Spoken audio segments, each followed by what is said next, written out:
Wealth comes from the riches of God. Now, for example, there was a woman named Maria who inherited a large sum of money. And she became obsessed with having a lavish lifestyle.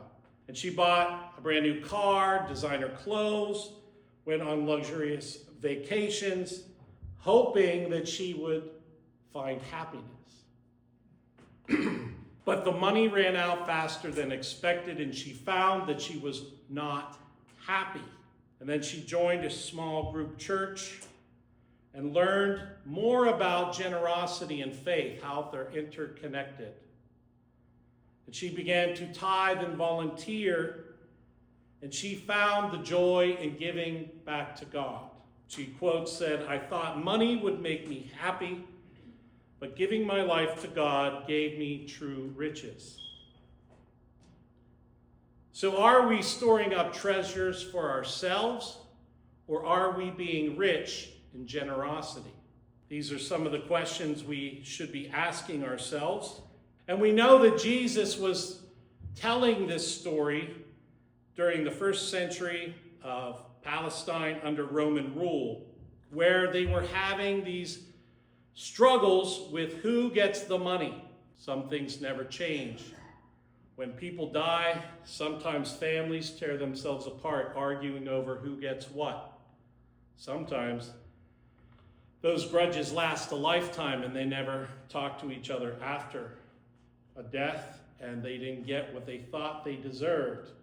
So this is what Jesus was dealing with. This man was coming to him saying, "Give me what I deserve." And yet Jesus said, "Who am I to be the one to help you with this problem?" And then he tells them this parable of the rich fool, because a fool in Jewish wisdom was linked to godlessness. To be a fool was to be without God. And so Jesus' ministry was unfolding amidst all of this religious and economic struggle. And the Pharisees were people who believed that you were favored by God if you were wealthy. That's why they had a poor view of the poor. They thought they weren't aligned with God's will, that they were not blessed, that they were cursed. And so the parable reinforces how the rich fool becomes reliant upon himself, and that he should really be rich toward God. And this points to the fact that we are totally depraved within our Reformed theology. We believe we are totally lost without God, that God is our salvation, who gives us our true purpose. And our American culture, like all empire cultures, value worldly wealth and success over the spiritual riches of God. So number one, the vanity of self-centered pursuits can lead us to number two, foolishly trust in earthly riches, over number three, seeking our heavenly purpose in life in Christ. This is where we are looking at the New Testament letter of Colossians. And this is where the Apostle Paul urges believers to set their things on the above, the spiritual way, the way of Christ.